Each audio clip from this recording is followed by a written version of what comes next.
Assalamualaikum warahmatullahi wabarakatuh. Perkenalkan, nama saya Jumaiyah dari Kota Jombang, Jawa Timur. Saya mengajar di TK Muslimat 3. Kali ini saya menjelaskan peta konsep perkembangan kognitif peserta didik KB2.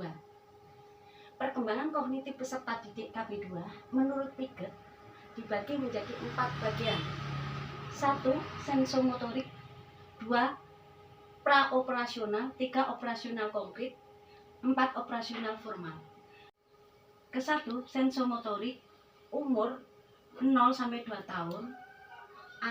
Kemampuan anak terbatas, seperti refleksi, bahasa awal. Kedua, praoperasional, pada anak umur 2-4 tahun. Pada masa ini anak mulai mengembangkan menerima stimulus secara terbatas. Yang ketiga, operasional konkret, pada umur 7-11 tahun. Pada masa ini anak bisa menyelesaikan tugas-tugasnya seperti menggabungkan, memisahkan, menyusun, dan membagi. Dan yang keempat, operasional formal, pada umur 11-15 tahun. Pada masa anak ini bisa berpikir secara tinggi seperti berpikir secara induktif dan deduktif.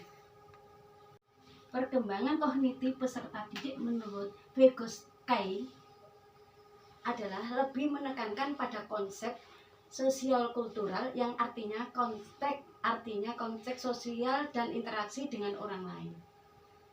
Perkembangan kognitif peserta didik pada karakteristik dibagi menjadi 3 bagian: persepsi, memori, atensi. Atensi sendiri dibagi 5 bagian. 1. Reseptor adjustment, postural adjustment, musculation, central nervous adjustment, increases planners. Komponen perkembangan kognitif peserta didik terbagi menjadi 4 bagian: metakognitif, strategi kognitif, gaya kognitif, dan pemikiran kritis.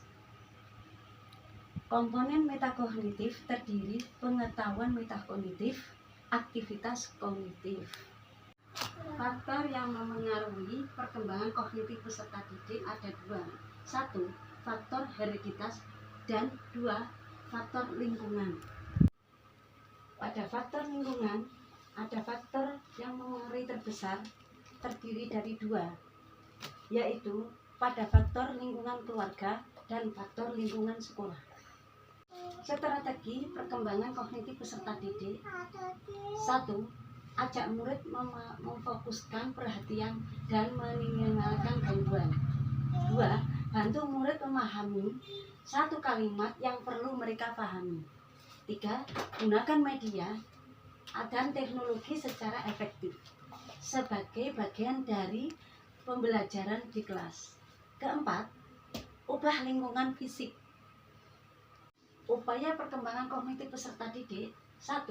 Memberi kesempatan pada murid untuk belajar sendiri dengan sedikit tanpa bantuan guru. 2.